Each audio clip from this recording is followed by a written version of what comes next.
And Jehoram, the son of Ahab, became king over Israel in Samaria in the 18th year of the rule of Jehoshaphat, king of Judah. And he was king for 12 years. He did evil in the eyes of the Lord, but not like his father and his mother. For he put away the stone pillar of Baal which his father had made. But still he did the same sins which Jeroboam, the son of Nebat, did and made Israel do. He went on in them. Now Mesha, king of Moab, was a sheep farmer. And he gave regularly to the king of Israel the wool from 100,000 lambs and 100,000 sheep.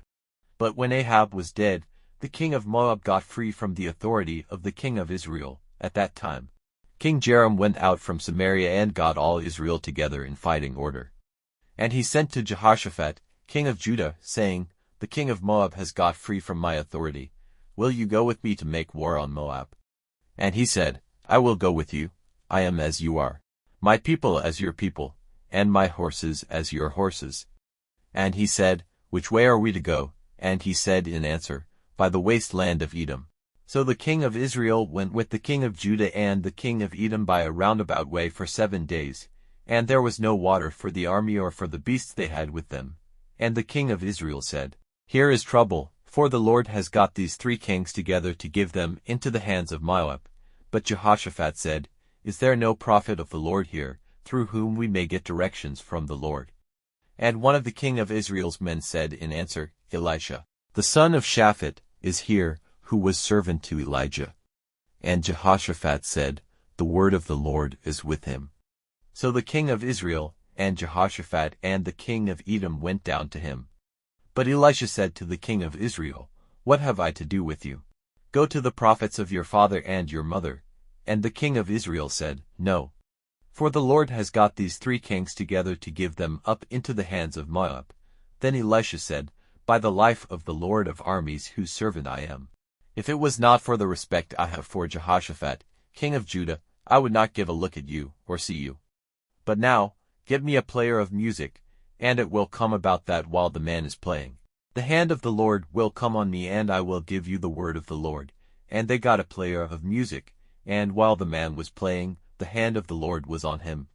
And he said, The Lord says, I will make this valley full of water holes, for the Lord says, Though you see no wind or rain, the valley will be full of water, and you and your armies and your beasts will have drink. And this will be only a small thing to the Lord. In addition he will give the Moabites into your hands. And you are to put every walled town to destruction, cutting down every good tree, and stopping up every water spring, and making all the good land rough with stones. Now in the morning, about the time when the offering was made, they saw water flowing from the direction of Edom till the country was full of water. Now all Moab, hearing that the kings had come to make war against them, got together all who were able to take up arms and went forward to the edge of the country. And early in the morning they got up, when the sun was shining on the water, and they saw the water facing them as red as blood. Then they said, This is blood. It is clear that destruction has come on the kings. They have been fighting one another. Now come, Moab, let us take their goods.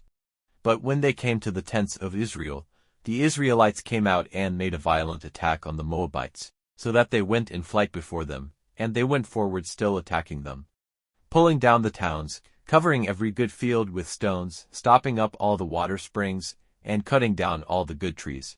They went on driving Moab before them till only in Kir-Hareseth were there any Moabites. And the fighting men went round the town raining stones on it. And when the king of Moab saw that the fight was going against him, he took with him 700 men armed with swords, with the idea of forcing a way through to the king of Aram, but they were not able to do so. Then he took his oldest son, who would have been king after him, offering him as a burnt offering on the wall. So there was great wrath against Israel, and they went away from him, back to their country.